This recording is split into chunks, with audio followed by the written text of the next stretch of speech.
Good afternoon. Assalamu alaikum wa rahmatullahi wa barakatuh. Welcome to yet another edition of AQSA is Calling. My name is Faraz Patel. I will be in your next company for just less than 1 hour. Now, as we do, we start the show. We cross to Imam Ahmad coming to us direct from Gaza just to give us an update on the ground to what is currently happening there. Brother Ahmad, Assalamu alaikum wa rahmatullahi wa barakatuh. Wa alaikum salam wa rahmatullahi wa barakatuh. No, shukran again. Yes, brother. Yeah. Today is the 11th day of the Israeli aggression on Gaza Strip. Until now, we have 75,000 Palestinians who are now internally displaced inside Gaza Strip. And until now, the death toll is rise rapidly. There are nearly 230 Palestinians who have been killed and more than 1,700 who have been wounded. Also, today, the number of the buildings and apartments which have been destroyed completely, they exceed 1,300 buildings. And the number of the apartments and buildings which were damaged and partially destroyed exceeds 12,500 buildings and apartments. This is a huge destructions in the infrastructure, in the streets, in all services. We have destruction of the educational institute, destructions in the medical centers, destructions in the streets, destructions in the water plant. Shortage of electricity now in Gaza, it exceeds now 20 hours daily. So just we have now 4 hours just the connection of electricity, in addition also to the water. So the people who are not displaced now in their homes, they have a crisis of the energy and water crisis due to the continuous airstrikes in all Gaza Strips. Before just 1 hour, I was at a Shifa hospital where many casualties have been coming from the previous attacks on civilians in their apartments, in their homes. None of them, when I interviewed them, they said they were eating, they were getting their lunch. So they were feeling safe in their homes. But, these Israeli missiles killed them and wounded them. So we are speaking, my brother, about huge destructions, complete war against the people, about the people here in Gaza who don't know where to go. They don't know where to go. And now today also, the United Nations has declared that Israel, they prevent the entrance of the humanitarian materials to Gaza Strip. So all I can say, my brother, is the situation is going worse now. As we are entering now, we are coming to more than 10 days of the Israeli aggression, and no one knows when this attack will finish in Gaza. No one knows when this finish, inshallah. So, dear brothers, we are living in a huge, real destruction, war, which makes our life unimaginable. We are living in miserable situations. People here, they're feeling with deprivation, they're feeling with the depressions.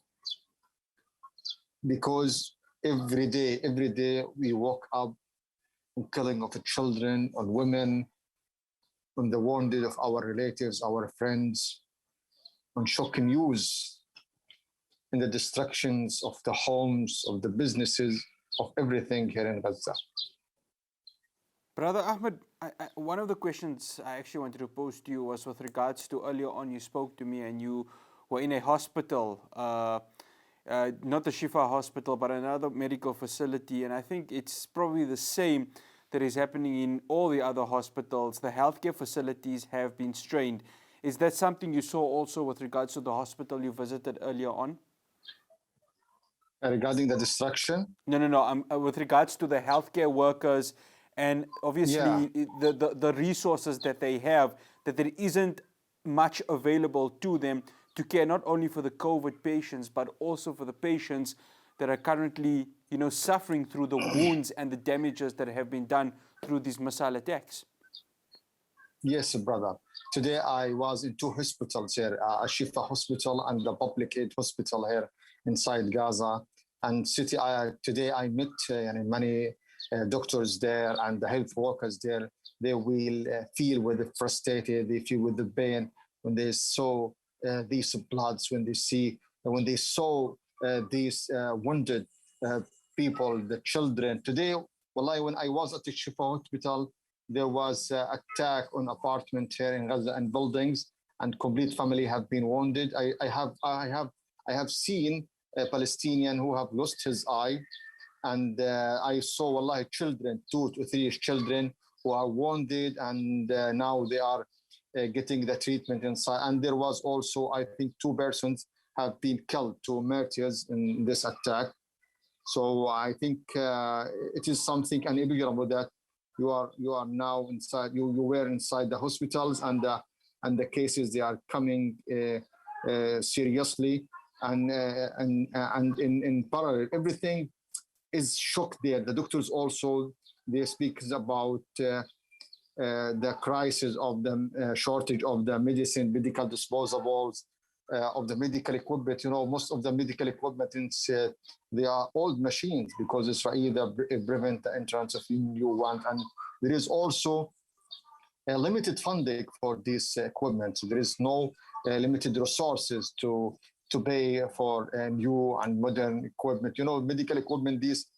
Every year, the world they got new and modern medical equipment, so that because technology, is going fast. So here in Gaza, just many doctors they are using the machines which maybe old, 20 years old, older, or maybe 15 years older, because there is no available budget for procuring the medical disposable, the medicine and medical equipment. And also doctors also they are complaint about, they have the crisis, they have financial crisis because most of the doctors did not get their salaries.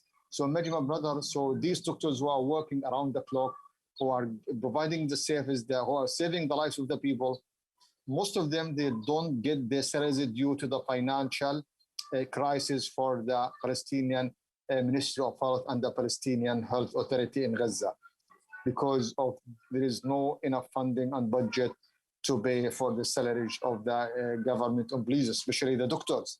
So most of them, they are struggling, and because all of them they have families, they don't have any resources because they are working all their time during the clock in the hospitals and the medical centers.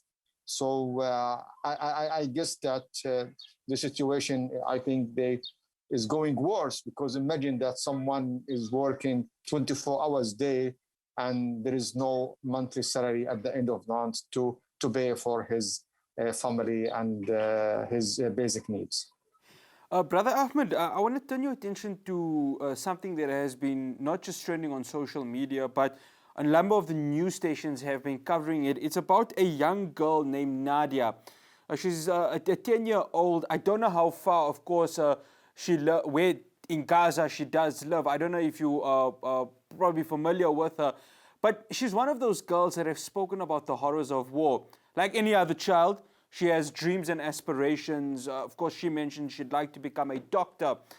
Surely that is a echoing statement from a number of children with these very same dreams and aspirations, but it can't happen because of what is currently happening, and the Israeli Defense Force further adds to this not happening. Yeah, in Gaza, there are nearly 750,000 children live in Gaza. So because now Gaza is 2 million Palestinians who are living inside Gaza Strip. Nearly, you can say that 750,000 children, just the important or just important part of the Palestinian. Okay, you are speaking about less than the half of the Palestinian community in Gaza are children. So these children, I feel that they are living, subhanallah, they are living in horror, they are living in fear, they are living in situations of the fear, situations of, what can I say, it is depression.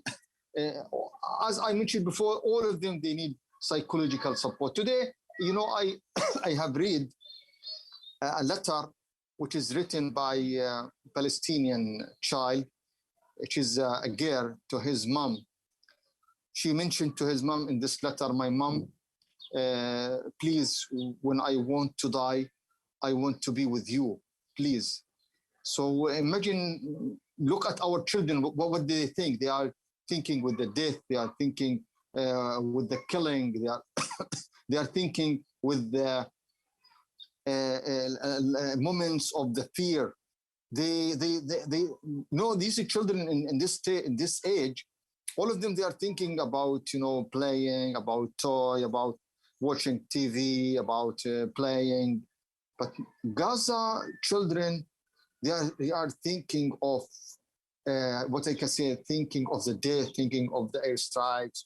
All of them, I think, they dreams with these missiles which fall on Gaza Strip. Maybe all of us have watched before 3 days. There was a child, I think he's nearly 15 years old. He was getting lunch with his father when airstrikes has fall in him or has attacked their home. His father, and killed immediately. And this child, who was 15 years old, he was a witness of the killing of his father. So maybe all the TV and newspaper has recorded this child when he was running after the body of his father when he was dead in the hospital, and he was crying. He was crying in something like, he's not individual. He was crying and he was calling his father who were killed in this attack. So he and all this footage in Gaza, it transport the situation of all these children who are living in this difficult situation. Brother Ahmed, I'd like to say Jazakallah, shukran for you. I just heard that you were coughing a bit, so please do get it sorted out. Please do look after yourself, and inshallah we will definitely speak to you again. And as we close, always our du'ats, our hearts, our thoughts are always with the people of Palestine, and especially those in Gaza.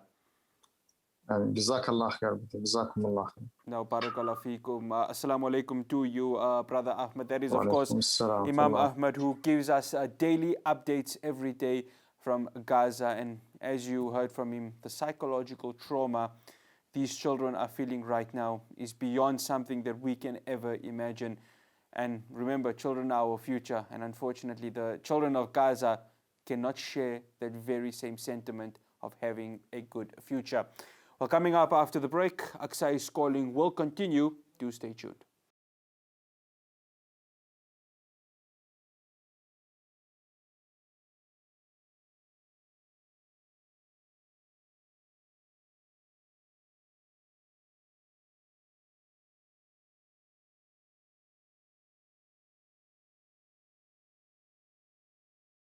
Welcome back to AQSA is Calling. Now, I'm sure you're well aware that on Saturday, many media houses were forced to leave a building that, of course, was destroyed by the Israeli airstrike.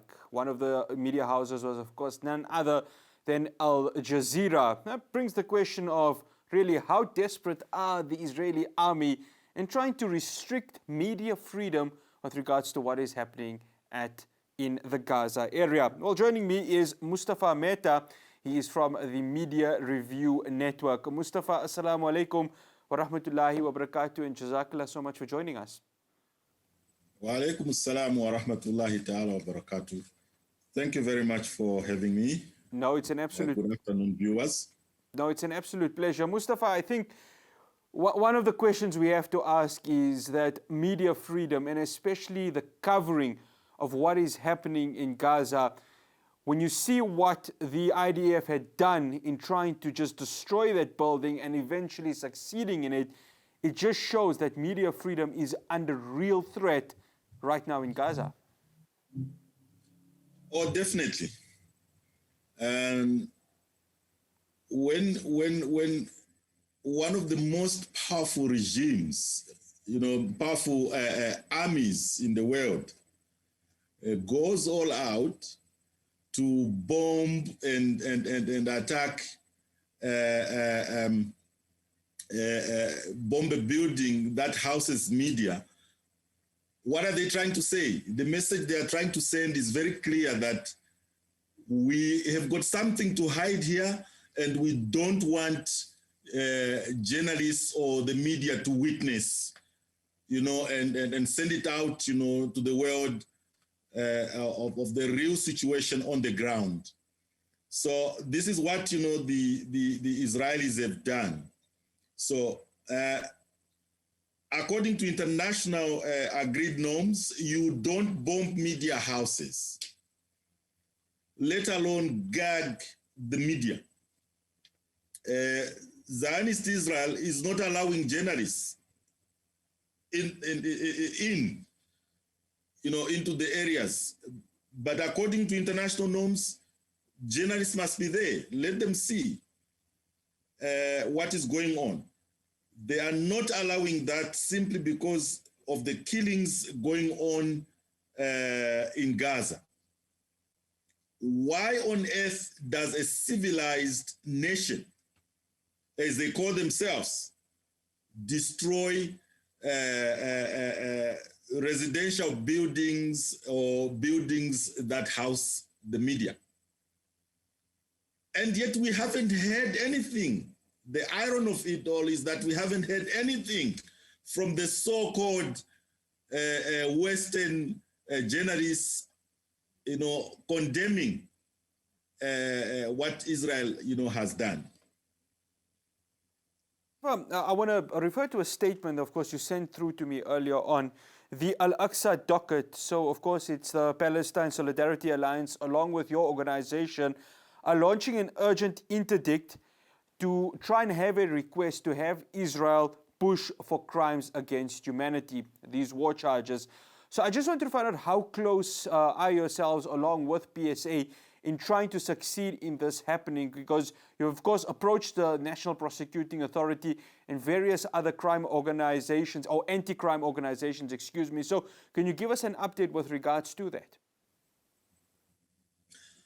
Oh, yes. The Media Review Network, my organization, and the PSA, plus one Dr. Haidal Eid, who is based in Gaza at the moment, and facing, these gruesome onslaught of Israel's barbaric bombings and missiles. We have launched together this Al-Aqsa docket, and the idea is to call on the government of South Africa and the director of public prosecutions in particular, head of the priority crimes unit, as well as the minister of police, to investigate and refer complaints to the International Court, Criminal Court. So it is still in its infancy, but it's a process that has started, and I'm sure, with the help of many others who are concerned of the war in Gaza and the killings, the carnage that is going on there, together, teaming up, we will succeed. So we are waiting for people, to come on board, and let's see. Let's see where we get. Mustafa, I just wanted to ask, because I know that you referred this to the local anti-crime agency. So I just wanted to find out, what can they do in terms of the impact in going to the International Criminal Court? Because I know you haven't launched it with an international anti-crime organization. So Just if you can give the viewers an idea of how, for example, the National Prosecuting Authority and various other organizations can take your complaint and go to the ICC. Oh, it's very possible. Legally, it's very possible. South Africa is a member of the ICC, as you are aware. And on the local front, if first, the first step is on the local front, we're calling on them to investigate. And once they've investigated, then they can pass on that information to the ICC. And of course, the UN, the ICC, they've already, given the go-ahead that, South Africa can be, Israel can be prosecuted. They try to fight, the Americans on their sides and the other Western countries, to shield them from these prosecutions. But the UN gave a go-ahead, and now it's common knowledge that they can be prosecuted. Those generals in Israel and Netanyahu's and them, they can be prosecuted for their crimes. And then also on the part of South Africa, if they try to come here, they can be arrested also. If the National Prosecution Authority deems it fit that they've committed crimes have been committed elsewhere, they can be arrested and handed over. Mustafa, it's very possible. Yeah. Mustafa, I think one of the important questions is, right, so everything has been addressed to these various organizations, but do you believe the South African government has the ability to act on this? Because that's the question so many people are asking. We've seen all the protests that have happened, but do you believe that ultimately the government of the Republic of South Africa can take a hard stance on Israel? Well, I don't want to preempt, a process that is still, to see its day. Yes, the fact that we have launched it, we believe that the South African government can put, pressure and see this through. It's very, very possible. I don't want to say that they can't, but of course we know that there is a lot of pressure on many governments, because Israel, when they do these things, they are shielded in the Security Council with some of the world's powerful countries on their side. So they would come and unleash a lot of pressure on the South African government to ignore. But we are saying we should come of age. We are a people, a sovereign people who should act on something the way we see it fit, not to be told by anyone. And this is a test also on African leaders to see if they've come of age and that they can do things on their own. And sometimes actually tell these people what it's very possible for the South African government to tell the Americans and say, no, we are not going to go with this. This is wrong, and we stick to what we've decided. It's very possible, but we are yet to see that. Like I said, I don't want to preempt that, because we believe in South Africa. We believe in the process that we have started, and that the South African government definitely they will condemn this, and something can come out. Something can come out. Already, if you see in the region, South Africa, Namibia, they've already come out in the open, denouncing what Israel is doing. So we hope many other African countries can join in. I have not seen yet a statement from the African Union explicitly condemning what is going on in Gaza. You know, so let's see.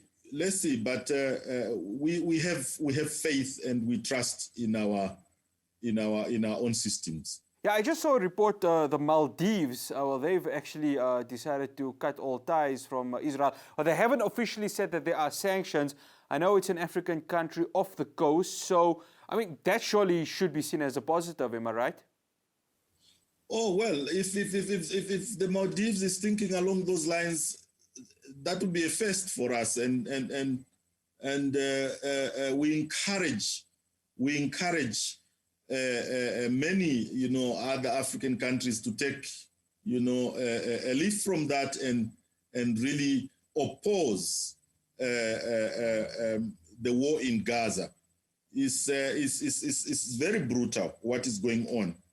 You see, one thing that we should remember is that this battle is not between two equal parties. No, it's not between two equal parties where, a sovereign nation with its army and a sovereign nation with its army, getting to fight. This is a struggle between one of the strongest military powers in the world, backed by the US and its Western allies, all nuclear powers, okay, against Palestinians who don't have nothing. They don't have weapons, they don't have an army. Believe me, they don't have an army. What you're seeing there is pockets of resistance, groups, different groups of resistance, just saying, what can we do? We can't just sit and get slaughtered. Let us, fight. And that is what we are seeing on the ground. So it's very unfair, it's very unfair. And like I said, the Zionists lie, they fabricate, they distort, they misrepresent. They also cannot be trusted. You need to know that. So to me, if the Maldives, is moving in that direction, I wish, the African Union would, encourage its membership to also take that stance. Remember, Israel is trying to make incursions into Africa, charming African leaders with their technology, and also selling spy technology and agricultural technology to African countries, in order, for them to re-establish diplomatic relations with Israel. But I'm also glad, if I can mention it here, that the Zimbabwean president, I saw something, the Zimbabwean president who had appointed an honorary council in Israel, with a view to perhaps, establishing diplomatic relations, has cancelled that. So I say, that is very good on the part of President Mnangagwa as well. And we wish that many other African countries should follow suit and cut off diplomatic relations with this nation. It's an apartheid nation. It's a racist nation. And already, as I speak, Israel has lost the public opinion. World over, you should see what is happening on the ground in Israel, not only in Israel, in the United States, in Britain, across Europe, and across many other African countries. You should see what is happening, the demos that are going on in South America and elsewhere. You see, so they've already lost the public opinion, battlefield to the Palestinians. They've lost that. So it's not in vain. It's not in vain. You cannot go about, in this day and age, in the 21st century, killing people and expecting that you will go scot-free. That should never, happen. You know, the Palestinians have been victims of ongoing violence, etc., colonialism for 73 years. You know, Gaza has been under siege for 15 years now. And how do you expect them to eat? And those children who are born there, what do you expect, you know, of them? They expect to go to school, a normal life, and everything. But then a nation that calls itself civilized blockades, you know, that area and says no food should go in, no food, you know, should come out. You know, an open jail, you know, given to these, you know, people. And they should just starve there. Starving people to submission, really, in the 21st century.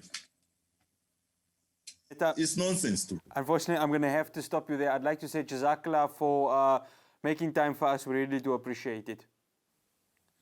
Thank you very much, my brother Farhan, for having me.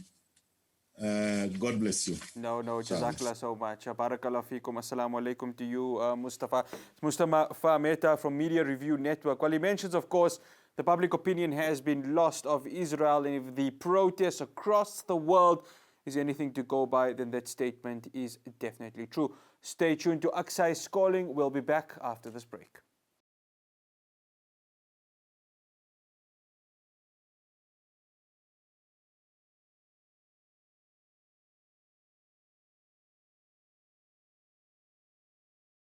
Now, welcome back to AQSA is Calling. Well, journalist Fareed Sayed, and you may know him from Muslim Views, is about to have a show called Assault on Palestine, Ethnic Cleansing, and he now joins me on Zoom just to give an indication to what will the show be about.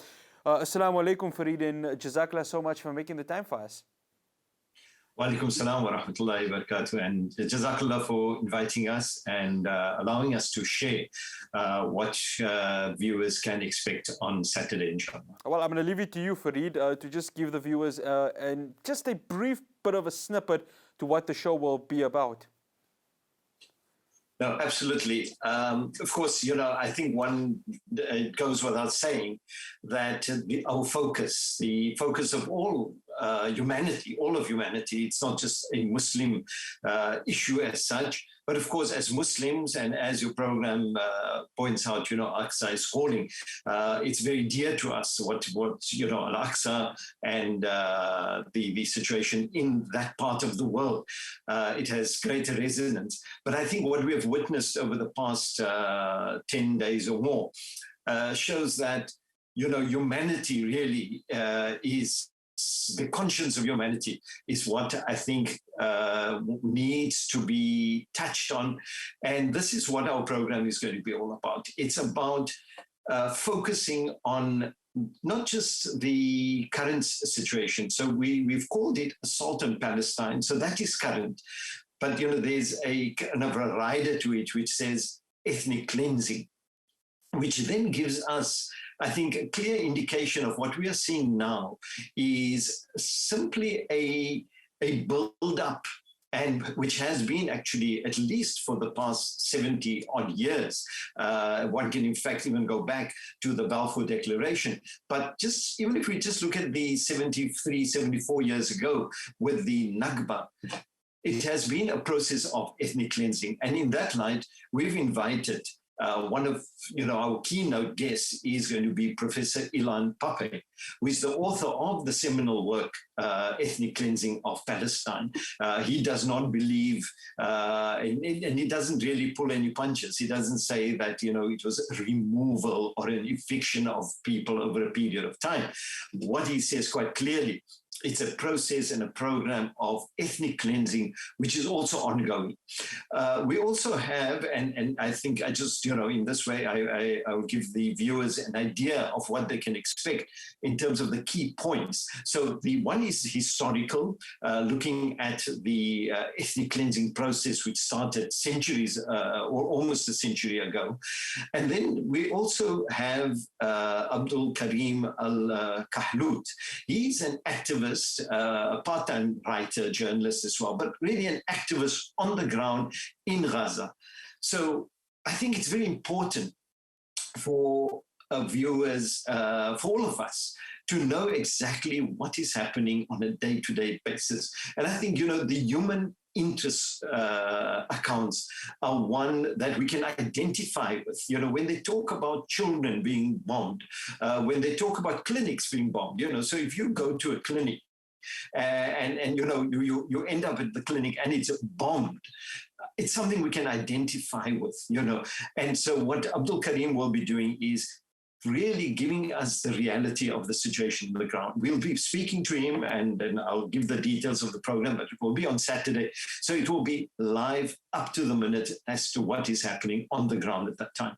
And then we've got two South African-based guests. The one is Reverend Edwin Harrison, and I'll come back to what Reverend Edwin is going to talk about. The other is Chief Mandla Mandela, member of the ANC representative in Parliament, the grandson of Nelson Mandela. Now, on a personal level, Chief Mandela has been very vocal. He has really made no apologies as to where he stands in terms of the situation in Palestine. He is on the side of the oppressed, and he believes every South African, and particularly South Africans who were oppressed, I don't like to use the word previously disenfranchised, disenfranchisement, it's just a euphemism for people who are oppressed. And he says there's no way, if you can link, so those, we talk about the post-1994 generation, you still suffer from the oppression that your parents, your forefathers, your ancestors suffered from. So Chief Mandela is quite clear about it, where we as South Africans, we as oppressed should be standing. But what is also important, and this is one of the reasons we have him on the program, is we've had government rhetoric. We've had rhetoric from the South African government. We've had fairly strong statements. And I must say, the statement that was issued in the Monday letter by the president was very strong.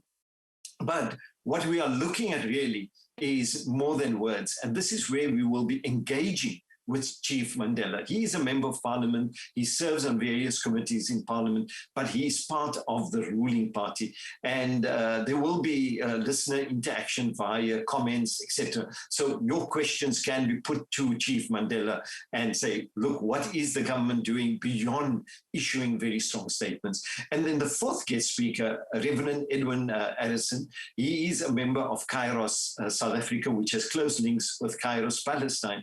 Now, Kairos is really a document that was issued. One, it has its roots in the time of the struggle against apartheid, where progressive church leaders came together and they said, as Christians, we cannot support the apartheid regime. And so it has picked up momentum. It was introduced to Palestine. So church leaders in Palestine adopted the Kairos Palestine document. So Reverend Edwin Harrison works very closely with them, but he's also a member of the Palestine Solidarity Committee. And what he will be speaking to us about, and I think this is very important, this brings it all down to what can we do?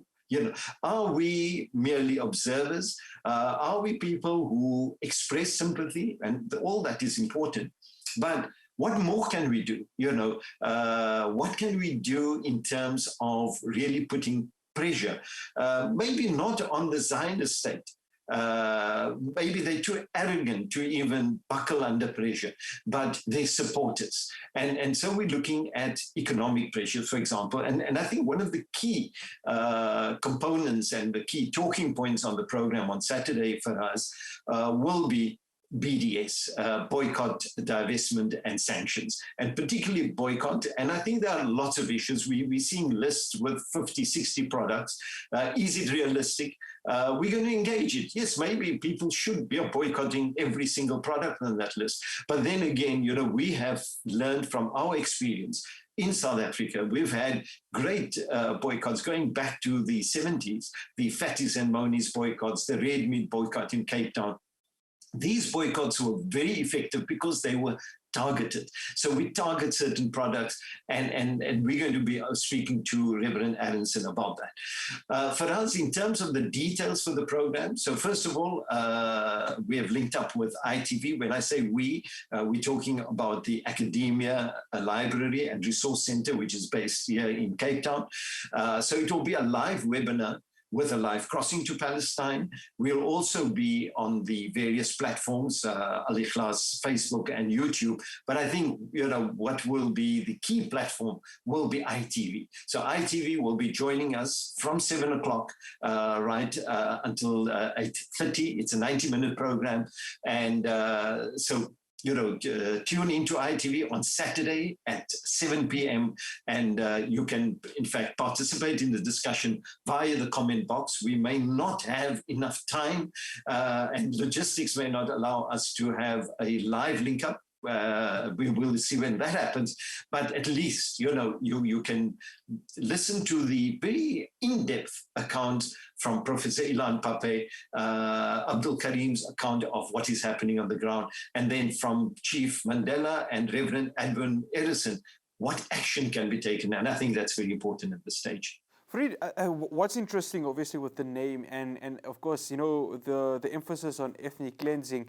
Now, we've been seeing social media videos about Israeli citizens who, of course, are kind of full-out support with regards to what is happening in terms of the push for ethnic cleansing. Now, whether this is propaganda, we saw something very similar in Nazi Germany with regards to the propaganda to destroy the Jews who, of course, suffered horribly in those concentration camps. So you see what is happening there, and the rhetoric coming out from Israel, from the citizens, is quite clear that government is just saying, hey, listen, we're doing this, do you support us? And it kind of seems as if the citizens are.